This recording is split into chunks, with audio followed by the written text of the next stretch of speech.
The following presentation is brought to you by the Executive Office of the Mayor of the District of Columbia in commemoration of DC Emancipation Day 2021. My country.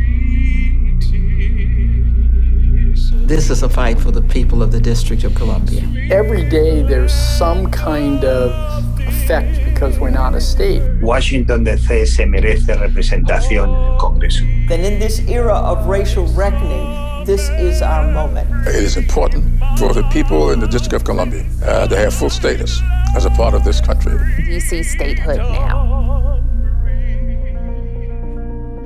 For the first time in history, D.C. statehood bills will likely come up for votes this year in both houses during the 117th Congress. Now, if past debates about D.C. statehood are any guide, the arguments about these bills will be contentious and will largely focus on questions of history.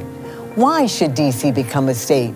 Can we admit new states into the Union? Or is statehood for D.C. even constitutional? All good questions, I suppose. On our journey to answering these and other questions that you might have, we will learn that the history of the district governance is long and complicated. To inform our discussion, we have engaged historians and scholars, congressional representatives, city officials, past and present, business leaders and community advocates to trace the progress and the setbacks of D.C. residents' self-governance from 1790 to the present day. Now, we hope this presentation will help you better appreciate Washington, D.C.'s long quest toward equality. I'm Andrea Roan. And I'm Bruce Johnson. Thank you for joining us for this special Becoming Douglas Commonwealth, from D.C. disenfranchisement to full democracy.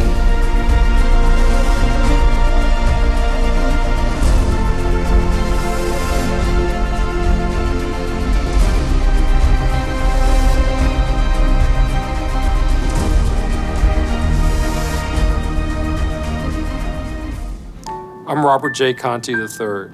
I grew up here in this city. I'm a native Washingtonian. Several generations of my family have lived here. I raised my children here, right here in this city. I'm a graduate of Spingarn Senior High School, as well as a graduate of George Washington University. Growing up as a kid, I never really understood the need for or understood why we never had representation here in our city. But now as chief of police, being out in community, day in and day out, seeing the impacts on community members, I think it's time to right that injustice. It's really time to get to the root of the issue and why we are where we are.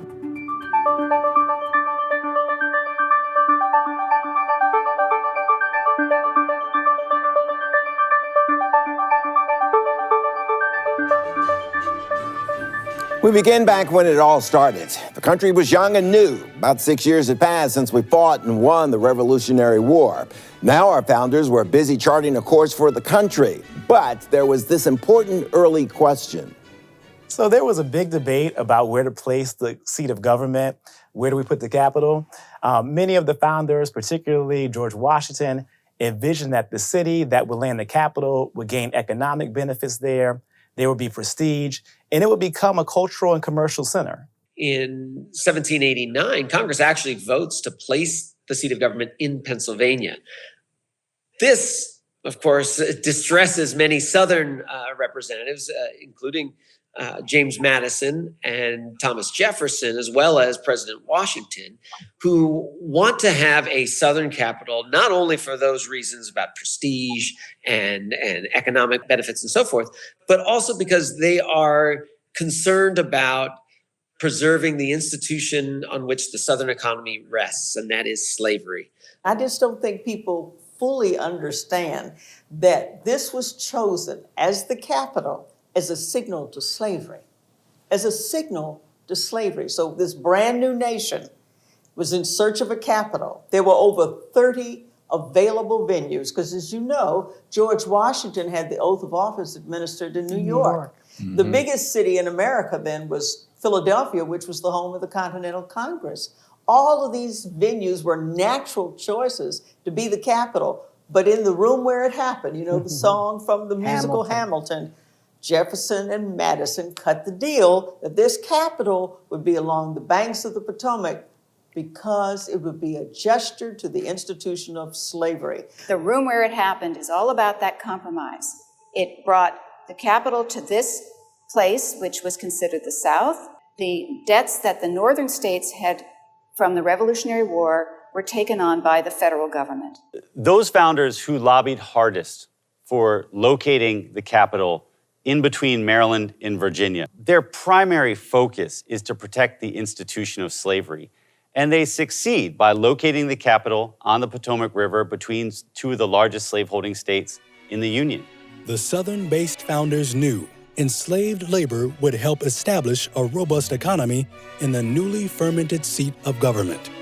After all, slavery was big business in those times. They also knew that enslaved labor would be vitally needed to build the infrastructure of this city, and especially to erect the great monuments and landmarks that would house and distinguish the seat of government. In 1791, it was placed right here, and it was carved out from portions of Maryland, portions of Virginia. We had a map that was made in 1791 by Peter L'Enfant. Peter L'Enfant designed the city, and his map still in part governs how the city operates today. The founders wanted a capital that was outside of the power of any state. They wanted a capital that they controlled, that Congress controlled. And they called that idea the idea of exclusive legislation. The idea comes from what's called the Philadelphia Mutiny of 1783. And it was a moment where decommissioned War for Independence soldiers headed to Philadelphia because they wanted back pay that they were owed by the Confederation Congress. The disgruntled soldiers waged a mutiny, which alarmed members of Congress, especially leaders like Alexander Hamilton. Congress realized at that moment that it didn't have control over the police powers in the place where it was meeting. So many of the people that were in the Confederation Congress essentially say, we want to make sure we have exclusive legislation. And 4 years later, they write that into the Constitution, Article 1, Section 8, Clause 17. This goes to the notion that began with the framers, what to do with the capital. It's not a state. Should they have the same rights everyone else? So the compromise was to leave it essentially to the Congress to figure out. The framers never quite figured out where the capital should be, but believe me and mark me, there is nothing in the record that showed that the framers meant the people who lived in their own nation's capital wouldn't have the same rights everyone else. Not after fighting the Revolutionary War on the principle of rights for everybody who lived in this country. In 1801, Congress created the Organic Act for the district, formally organizing the three already incorporated towns of Washington City, Georgetown, and Alexandria, along with the surrounding counties. But the Organic Act was a rushed piece of legislation, passed during our nation's first power shift in Congress, from the Federalists to the Republicans. Because of their partisan politics, the act defines the boundaries of Washington, but stops short of providing full representation for residents of the nation's capital. After the Organic Act is passed, D.C. does get a local government. In 1802, Congress gives Washington City, what it was called at the time, a charter. And in that charter, we get a council and a presidentially appointed mayor. Later on in the antebellum period, in the early 1800s, we get an elected mayor. So by the time that we get to the Civil War, we have approximately 60 years of local governance only in the District of Columbia. So we have a council and a mayor who essentially run things here in Washington City. We still don't have any representation in Congress, and of course, we can't vote for president. We begin to see a pattern here. Congress gives the city power, Congress gives the city less power, Congress gives the city more power, Congress takes it away entirely. This has been the story of Washington, D.C. since the beginning. The story of the district, from its inception, is also defined by protests against the lack of congressional representation. Remember, before Maryland and Virginia ceded its land to form the seat of government, residents of the 10-square-mile grid had enjoyed full representation through their senators and representatives. Now they had no representation. District residents who resided on the southern side of the Potomac River decided to take matters into their own hands. So residents on the Virginia side of the district felt like they were stagnating compared to Washington City and the parts on the Maryland side of the Potomac River. So they basically said, we want to be American citizens again. And the way to do that is by petitioning to be retroceded or given back to the state of Virginia. Adding to their frustration was a looming issue that threatened the livelihood of district residents on the southern side of the Potomac. The retrocession movement really gained steam in the early 1830s, 1840s because of the growth of the Abolitionist Movement. In the mid-1830s, abolitionists started flooding Congress with all of these petitions calling for the end of slavery and the slave trade in D.C. Over on the Virginia side of the district, you had many slave trading operations, including the nation's largest, Franklin and Armfield, located right on Duke Street. These slave traders and all the industries around it that benefited from slavery and the slave trade, they were worried that Congress would listen to these abolitionists, would end slavery and the slave trade in D.C., and cut the knees out of their industry. Remember, Alexandria was the #1 slave trading city in the country in the 1830s. This is a big business. Franklin and Armfield is one of the largest corporations in the entire country in any industry. And so to protect what they called their property, white Alexandrians started to petition for retrocession. And in 1846, Congress agrees, and that land is then retroceded and becomes part of Virginia. The growing abolitionist movement makes Washington a primary target for its anti-slavery campaign. Abolitionists pressure Congress because, unlike other states, Congress had the power to end slavery in the district without state government interference. At the same time, abolitionists recognized that having slavery in the citadel of our democracy was a moral stain on our nation. It was a national disgrace, in fact, in the capital of a nation that prided itself on being the land of the free and the home of the brave. There were auctions of enslaved people that took place from Georgetown to Southwest. It was a regular feature of the everyday economic ebb and flow of the city. And so as a result of a blizzard of petitions and memorials, local action, and we cannot forget the consistent attempts by enslaved and free African Americans for their own freedom, that of their families, and an end to enslavement. All of these forces combined to finally end slavery on April 16th, 1862.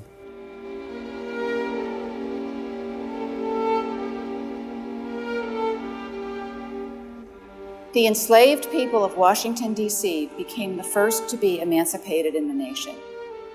This was a federal experiment. Abraham Lincoln was trying to figure out how to keep the loyalty of the slave-owning states that were in the Union. So Lincoln used the Compensated Emancipation Act of 1862 to offer payment to owners of enslaved people for the loss of their human property.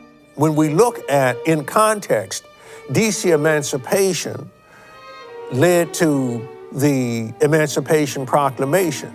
Seeing the success of D.C. emancipation, Lincoln decided to be even bolder.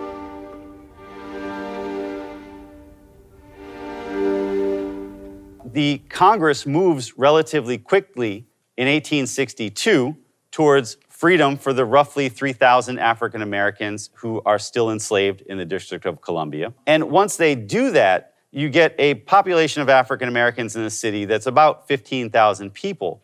And as African Americans who are enslaved in Maryland and Virginia see this, they realize that if they run to the District of Columbia, they can in fact become free. And so about 30 to 40,000 people do. So that swells the Black population well into the low 40,000 range. If I had to encapsulate in one word why Black people were drawn to the nation's capital beginning at the time of the Civil War and going into the early years of the 20th century, it would be that it represented, the city itself represented opportunity.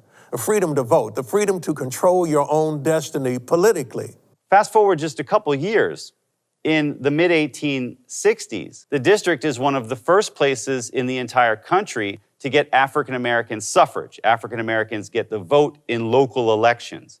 So all of a sudden, in 1867, you have in the city biracial democracy, a place in this country where African American men and white men and men of any racial background are able to vote in local elections. Reconstruction is a time that's often misunderstood in American history, but it was this remarkable time of racial and political progress that happened in a very short period of time. Once radical Republicans in Congress are able to pass over President Johnson's veto, they pass the Negro Suffrage Act, and Black voters start voting, the results are immediate. Right, the racist mayor of Georgetown, Henry Addison, is ousted in February 1867, a month after the bill takes effect. Black voters install a Republican majority in Washington City in June 1867. The next year, they vote in a white abolitionist as mayor. The city government, which was elected, was heavily dominated by members of the Republican Party, which, remember then, was the party of Abraham Lincoln, and it was the party that Black people joined. Washington had been dominated before that by members of the Democratic Party who were white, and they were conservative, and they were racists. In 1869, you have Black men representing each ward in the city on the Board of Aldermen. It's a remarkable change, and it's not just in politics. There are advances in Black education, the establishment of Black public schools, the establishment of Howard University, the growth of Black home and land ownership, and the establishment of dairy farms on the east side of the river. By the late 1860s, Washington, D.C. was becoming a prototype of an integrated America where Black people enjoyed political and civic, though not social, equality. It was a haven for Black advancement, attracting some of the nation's top Black intellectuals and political figures, including famed orator Frederick Douglass. The radical Republicans led this charge to, in the words of then Senator Charles Sumner, Democrat from Massachusetts, make Washington an example for all the land. They wielded their exclusive authority over the city to field test a range of Reconstruction legislation, from freedmen's relief to Black men's suffrage, with the aim of implementing these programs across the vehemently resisting South. Well, Southern congressional leaders naturally took issue with this, and over the next few years, their resistance, combined with the actions of conservative white residents of D.C., would lead to the loss of voting power and representation in the district for nearly the next century. The first step came in February 1871. That's when Congress established a territorial government that limited electoral power. D.C. was given a democratic, small d, territorial government with a governor appointed by the president, an upper legislative council, and a board of public work. It was also given a lower house of delegates voted on by male D.C. voters, who were the only people who could vote at that time, and a non-voting delegate to the House of Representatives. Around this time, there's a real movement that's building behind the scenes, and it comes to the forefront with the rise of a successful businessman named Alexander Shepard. He's the son of a slaveholder, born in Washington. He's a unionist during the Civil War, but he's not anti-slavery. What Alexander Shepard is a businessman and an opportunist. He maneuvers to have Congress create a new board of public works, purposed to restore the district following the ravages of the Civil War. Then Boss Shepard maneuvers to have himself appointed as head of this board so he can take full advantage of the federal government's resources. Get this, where Congress had allocated Boss Shepard a budget of $6 million, he spent over $20 million. That's over $400 million in today's economy. By 1874, congressional investigators are hot on his trail. They find evidence of corruption, cost overruns, kickbacks, shoddy work, all kinds of problems.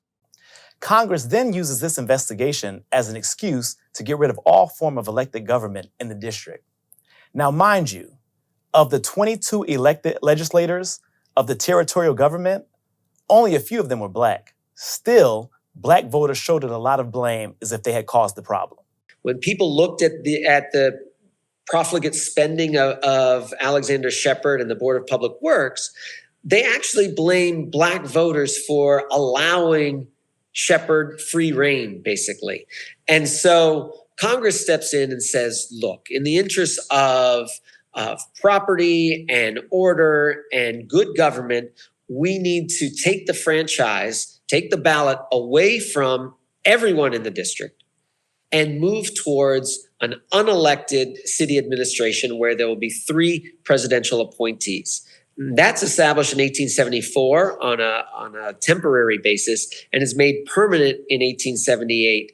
And for the next century, essentially, DC voters, Black and white, cast no ballot of serious consequences until the late 1960s. The taking away of democracy here in the District of Columbia in 1874 is based on a racist lie. Simple as that. Those people who were very well-to-do white elites in the city who really wanted more money from Congress, wanted a congressional payment that would allow them to keep funding public improvements, people like Alexander Shepard, they essentially traded the vote for money from Congress. And to justify it all, they said, well, the Black folks simply aren't ready for democratic government. It was a racist lie where they traded money for their democratic birthright. This idea has long-lasting consequences because throughout the late 19th and early 20th into the mid-20th centuries, any time that there's an organic movement to win back the right to vote, opponents will bring Reconstruction back up and they will say, yeah, we tried that and it was a disaster. Disenfranchisement, it hurt both Black and white voters, but it had a particularly devastating impact on Black Washingtonians because it crippled their ability to defend and advance their interests. Without the ballot, Black leaders struggled to hold city officials accountable or secure access to public jobs. Black laborers complained that they were shut out from city contracts, which were an important source of jobs in a city without any major industry. Appointments to city positions vanished. The commissioners also turned a blind eye to Black poverty, which persisted at distressingly high rates. The commissioners who ran the city, all white men until 1961, when President Kennedy appointed John Duncan, routinely ignored Black concerns.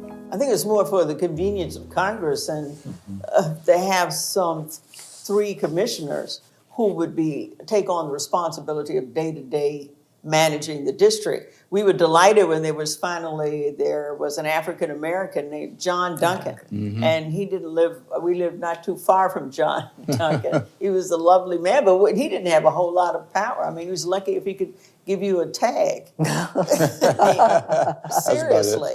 Once you get the 3-commissioner system of government, you have pretty good representation for the white elites in the business community in the city because they can sit down over cigars and brandy with the congressional leaders on the district committees, any appointees that they need to in the administration, and hammer out rules without much democratic interference from the larger population. And with the establishment of permanent territorial governance, there was one important trade-off. In assuming full control of the district, Congress pledged in the Organic Act of 1878 to cover 50% of the city's annual budget. The basic deal of disenfranchisement was this. In exchange for giving up the right to suffrage, D.C. residents would get federal support. Essentially, the federal government would pay 50% of the city's budget, and this was a recognition that being the capital of the country has its costs. There's the upkeep of federal buildings, there are many costs associated with housing the federal government, and there's a loss of revenue because not only is the federal government land not taxed, but there are restrictions on the taxes that can be levied on people who work in the city but don't live here. The half and half plan, also known as the 50-50 plan, works for the first few decades after disenfranchisement, but by the early decades of the 1900s, the federal government starts to back away from its commitment. By the 1920s, the 1930s, the federal government is actually paying less than 20% of the city's budget. So the city begins to struggle to provide the basic level of services for district residents. This is in part why a new suffrage movement emerges between 1900 and 1930, demanding the right to vote. By the end of World War II, life in Washington was largely segregated, protected by the laws and customs of a city that remained officially dedicated to preserving racial separation. Despite decades of protests, D.C. remained a southern city whose white leaders defended racial restrictive covenants, upheld a dual school system, and supported Jim Crow practices. Throughout this period, advocates for full democracy in the district continued to agitate for representation and equal rights. Interestingly enough, by the late 1940s, home rule was gaining bipartisan support, including the support of Presidents Harry S. Truman, a Democrat, and Dwight D. Eisenhower, a Republican. Coming out of World War II, the United States is trying to make sure that it has a very positive image in the world, because it's increasingly obvious at this point that the United States is going to be the leader of the Western Bloc, and it's trying to convince the rest of the world that American democracy is sound. And then you have the nation's capital, which not only doesn't have sort of a functional local government, nobody votes at all. And so both political parties go on record, primarily driven by their liberal and moderate members, that they want to return the vote to Washington, D.C. The Democratic Party does it as early as 1940 in its party platform. The Republican Party follows suit in 1948. Very quickly, both parties begin to endorse home rule. And by the early 1960s, both parties are endorsing congressional representation for the district in Congress. While both party platforms may have endorsed home rule, the segregationist and conservative members of Congress, many of whom chaired key committees, blocked all legislation from ever making it to the floor. Over the next 2 decades, supporters of D.C. suffrage would have to settle for small, measured advances. So the first major piece of legislation to go through to Congress is a bill endorsed by President Eisenhower, backed forcefully by Republican chairs of several committees, saying that D.C. residents can vote in primary elections, and that's passed in 1955. Then you get a bill saying that D.C. residents can vote for president, which of course becomes the 23rd Amendment in 1960. And we move forward like that in fits and starts through the 50s and 60s. In 1878, Congress totally took over Washington, D.C. again and ran the city with 3 commissioners that the president appointed. And that situation lasted for all of these years of our history, all the way up until 1967, when President Lyndon Johnson, after being lobbied, after being sensitive to the civil rights movement, decided to change it. President Johnson appointed a 9-member city council, a deputy mayor, and the Honorable Walter Washington as mayor. 6 years later, Congress finally passed the Home Rule Act of 1973, giving the residents of the district the right to elect their own government and determine their own governing laws. It was the people who'd come out of the civil rights movement who took the leadership, and even one of our own, Walter Fauntroy, SCLC. Yes. Mac Mathias played a big role. Maryland. Charlie Diggs played a big role. There was an enormous sense of hope and electricity in this town when we got home rule. But not everyone was enthusiastic about home rule. Julius Hobson, one of the founders of the Statehood Party, derisively described the Home Rule Act as home fool. It did not give the people of the District of Columbia complete control. The budget still has to be approved by Congress. The Congress can overturn things. It did not give the District of Columbia power over the courts. Home rule was an important victory, but it was incomplete. Congress still maintains exclusive legislation over all city affairs, which has presented tremendous challenges for the district's elected officials. Our country is built on the bedrock that decisions are best made closest to the people. So therefore, local leaders who've been elected by their people should be making decisions about policies that affect them. And what not being a state means is that the Congress can always interfere with our laws. The people of Washington elect a city council and a mayor. That city council passes laws.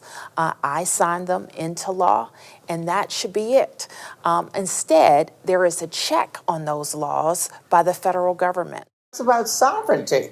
I mean, you make a decision, and you have somebody from West Jabip comes along and tells you they can reverse your decision with your tax dollars and after you've reflected on it. And I know Tony and Vince can speak to that with even greater authority. The amount of time we spend up in Congress fending off intrusions of Congress on everything from reproductive rights to needle exchange to you name it, right? Public safety issues. Gun control, all of it. No, he's right. You spent hours up there. I mean, you constantly had to go there and beg them. You know, the time that you should be spending with the people of the District of Columbia. Exactly. Yeah. You know, it's not just the question of representation in Congress. It's also the fact that Congress ultimately can control local legislation for people in Washington and can micromanage the affairs of people in D.C. And that's been a nightmare for people in D.C. on everything from criminal justice issues to publicly funded reproductive health care for women and abortion rights. It's been a nightmare from the standpoint of adoption of children by gay couples and on and on. D.C. is often treated as a kind of plaything by right-wing forces in Congress that could never get their legislation passed for everybody in America and oppress people's rights across the country, but they can do it to D.C., which doesn't have voting representation.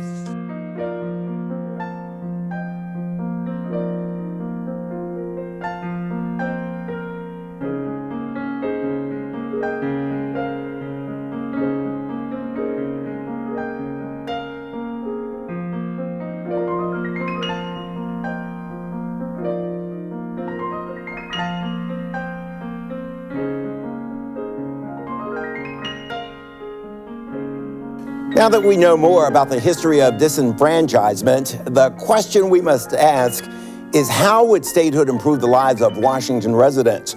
Let's explore this question, looking at 8 critical areas, beginning with our court system. Right now, the district's court system is controlled by the federal government. The President of the United States appoints all of our judges, even the ones that sit in our family court. No other state or local jurisdiction, not even the territories, have that level of federal interference in their legal system. And on top of that, our top prosecutor is the federally appointed United States attorney, someone who is not directly accountable to the people of Washington, D.C.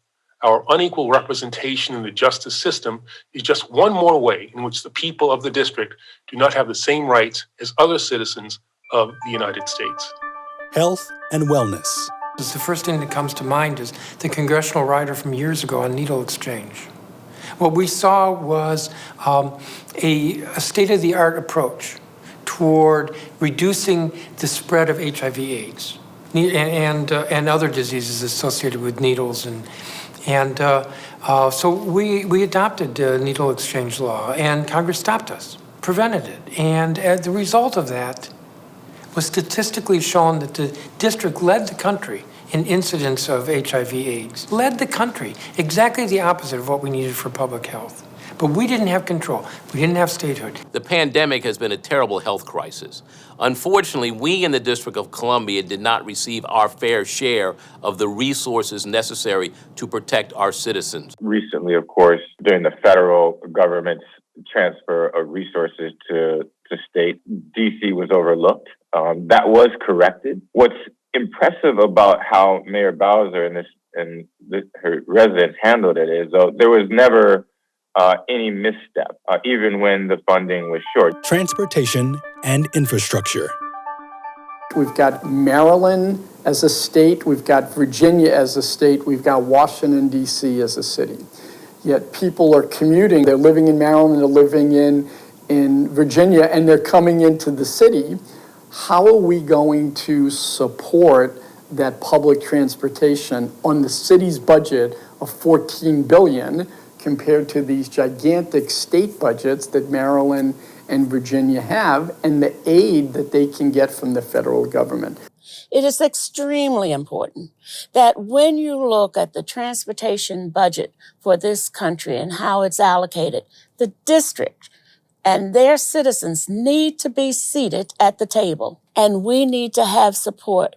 The infrastructure is aging, and we need to make sure that we have the dollars necessary to repair, to fix, to renovate, and build new bridges and roads. Education. We make decisions now based on what we think is good for the children and their families of the District of Columbia. I think we'd be in a far better position with statehood, especially around education outcomes. We are molding children to be the messages that we take into the future. And as we do that, the federal government seems to have more input into our local education than they do in any other state. For example, the District of Columbia was mandated to create charter schools. It did not depend on whether or not the citizens felt that they were the best for the district. They very well may be, but it ought to be a local decision. Housing and development. The availability of affordable housing is a major crisis in our city. If we were a state, we would receive more money from HUD, which would allow us to provide the housing, the affordable housing, the safe housing that many people who have lived in our city for a long period of time deserve. The district government now pays for the security in our public housing because the federal government doesn't. And we pay for a lot of the vouchers for our residents because the federal government has cut back in its financial support. And our public housing needs several $1 billion of repairs because the federal government has inadequately funded public housing. Its program has inadequately funded it. So we have to step up. And it speaks to our strength as a government that ought to have full statehood.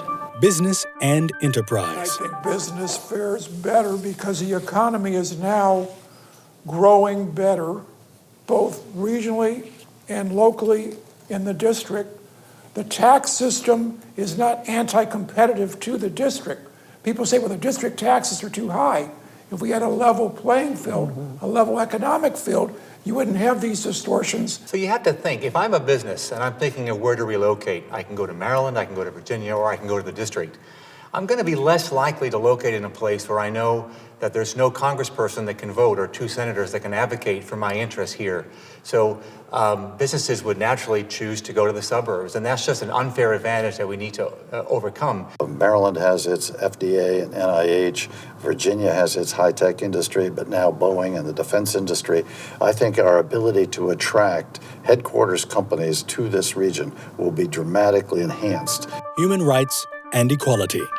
We've seen thousands of young people march the streets of Washington, D.C., fighting for things like affordable housing and fighting for equity, equality, and justice. Those are D.C. values. And we see that many of our neighbors are full of different Latino communities, restaurants, many men and women that work in the district. I do believe that precisely statehood will mean better education for those Latinos, better rights, to be treated like every other equal American. DC residents have embraced our DC values, and that is really an embrace of the diversity of Washington.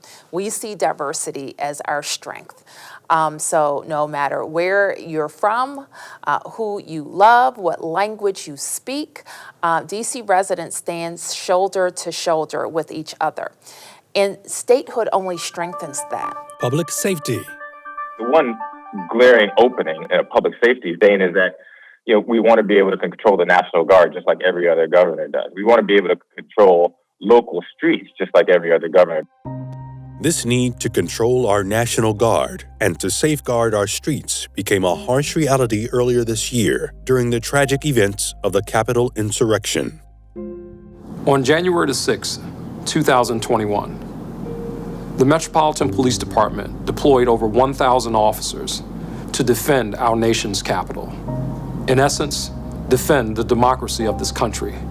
Yet our city, does not have representation, does not have a vote in Congress. I just think that there's something unfair about that.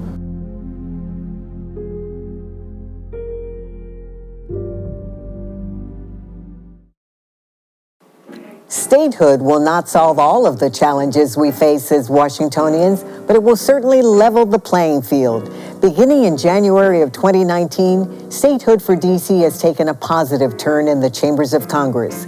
Now, with the support of the Biden administration, D.C. statehood is growing great momentum. I've introduced legislation along with Eleanor Holmes Norton, who's been an extraordinary fighter for the District of Columbia and for the objective of statehood. And I'm confident that we'll pass it through the House as we did last year and send it to the Senate. And I pray that the Senate will see the wisdom of voting to make the 700,000 residents of the District of Columbia full participating citizens. But as the recent congressional hearing on March 22nd revealed, the process faces fierce opposition. Here are some of the arguments being raised against D.C. statehood. Statehood for D.C. is unconstitutional.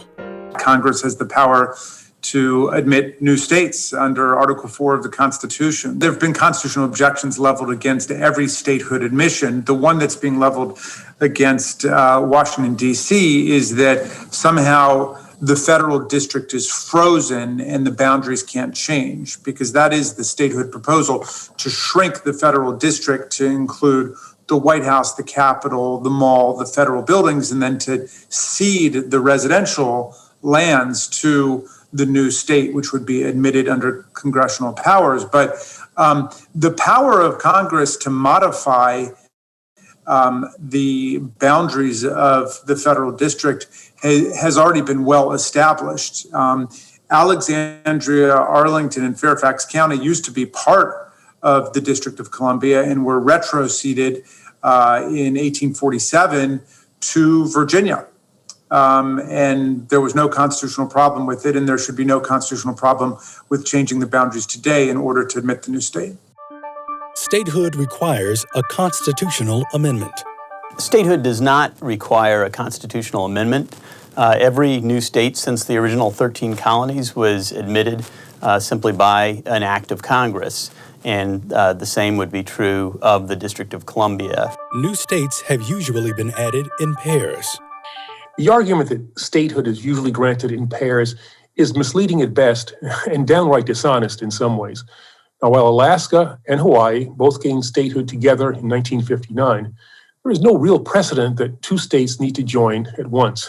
In fact, the people making this argument completely skip over what happened in 1889 and 1890, when 6 states were admitted at once, the largest expansion of states since the original 13.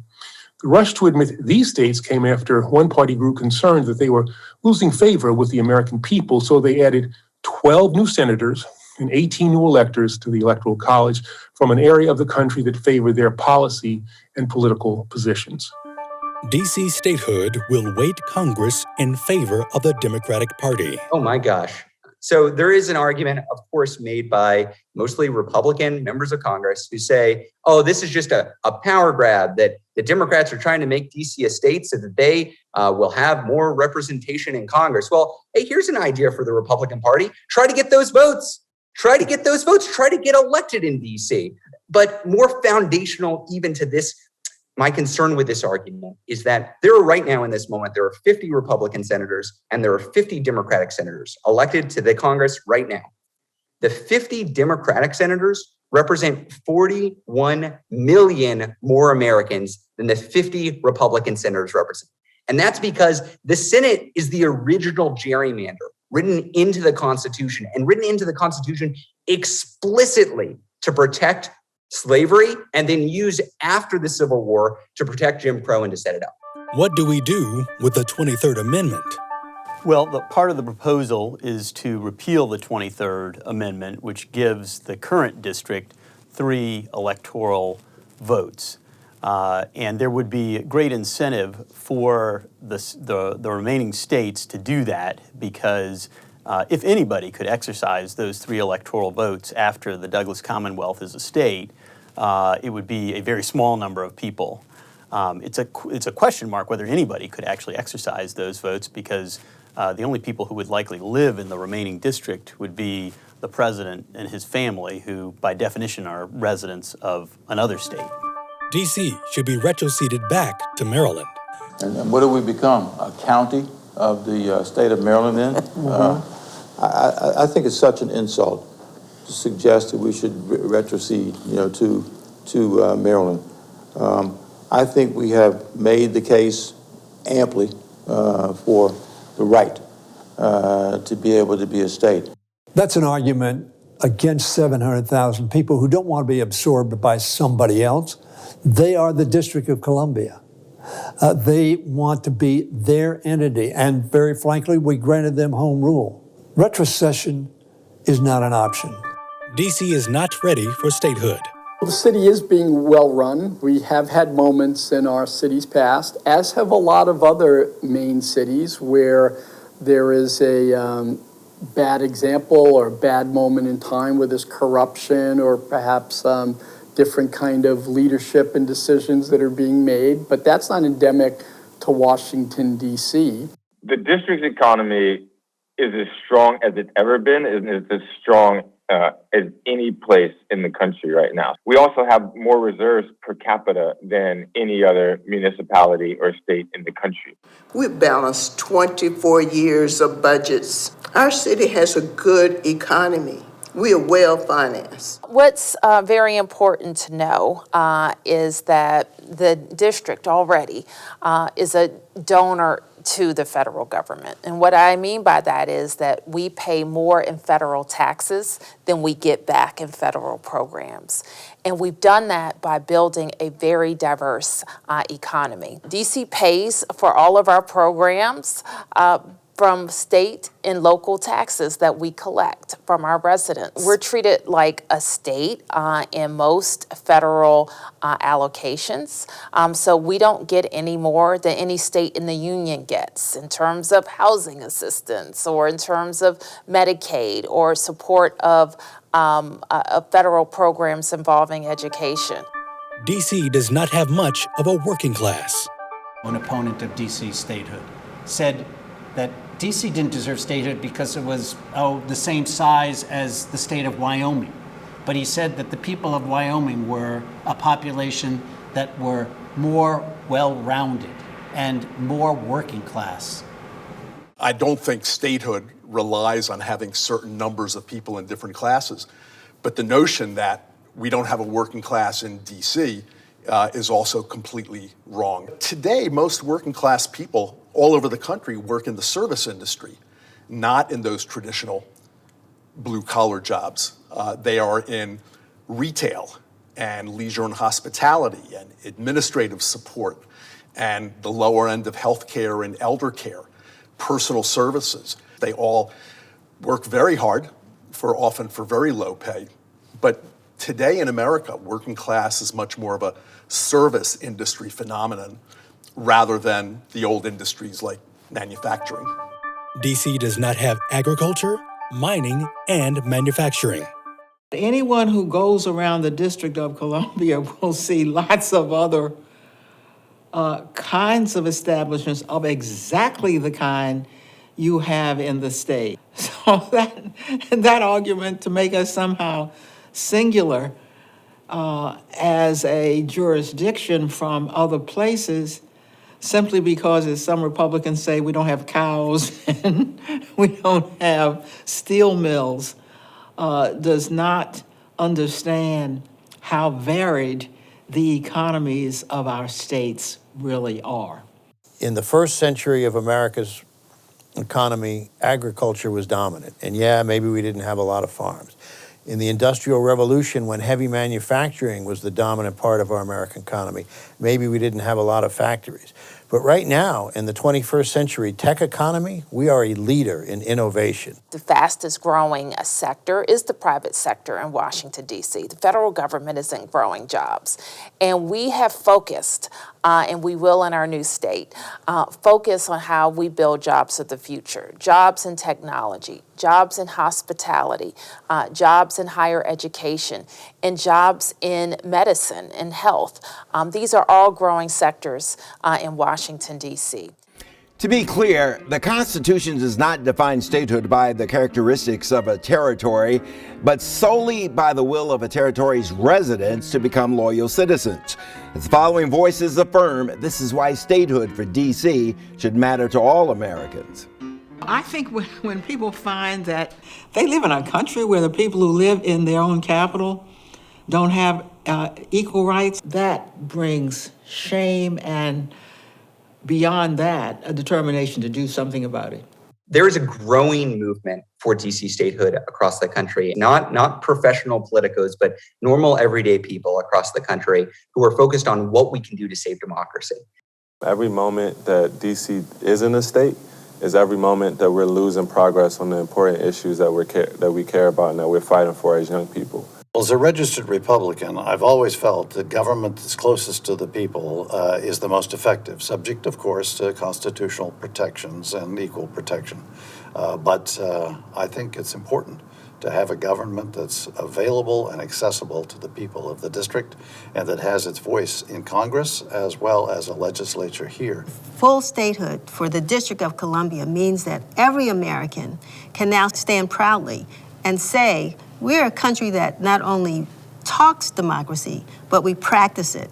At a moment when voting rights are under attack across our nation, the step to recognize the voting rights of our citizens in Washington, D.C. would be transformative. In order to make the promise of democracy real for us all, Washington, D.C. must become the 51st state.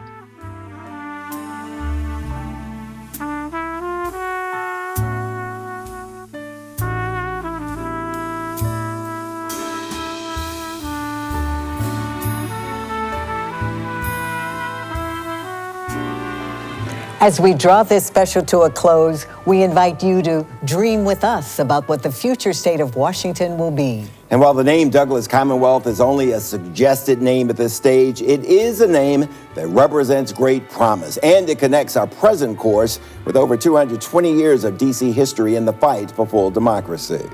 Douglas Commonwealth, how better to characterize this city than through Frederick Douglass?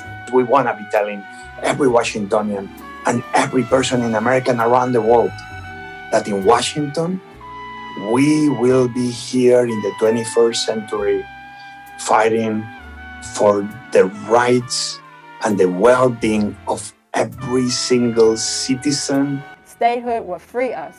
That's why we have the slogan, Free DC. Our mayor that operates as a governor, she will have her real title. She will be Governor Bowser. Our council will be a unicameral legislature, and it will be a House of Representatives. This is a moment for us. There could be no greater symbol, no greater act to protect and advance the right to representation in our nation than to grant representation to the people in our nation's capital.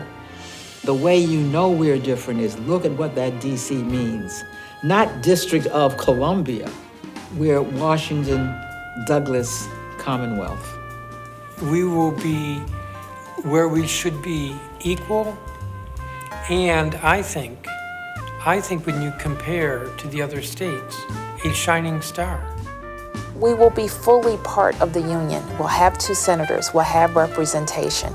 We will never be able to have a president try to take over our police department.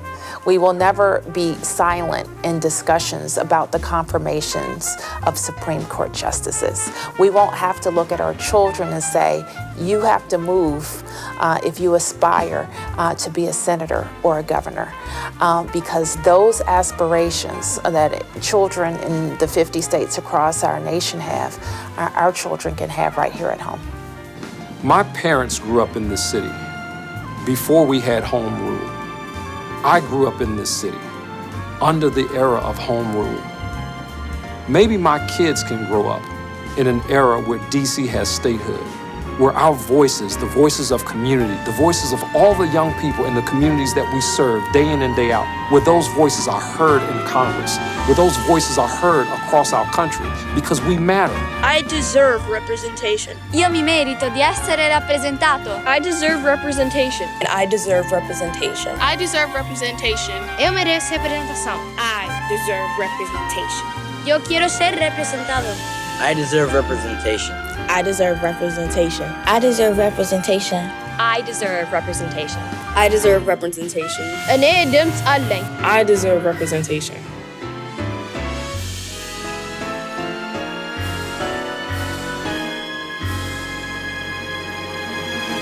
We are becoming Douglas Commonwealth.